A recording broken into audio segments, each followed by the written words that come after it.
প্রিয় ওসমান হাদি, তোমাকে আমরা বিদায় দিতে আসি নাই এখানে। তুমি আমাদের বুকের ভেতরে আছো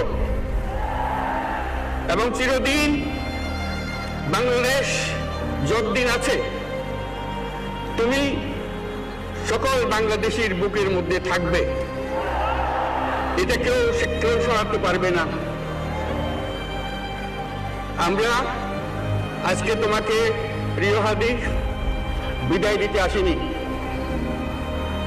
আমরা তোমার কাছে আমরা ওয়াদা করতে এসেছি। তুমি যা বলে গেছো সেটা যেন আমরা পূরণ করতে পারি, সেই ওয়াদা করার জন্য আমরা একত্র হয়েছি।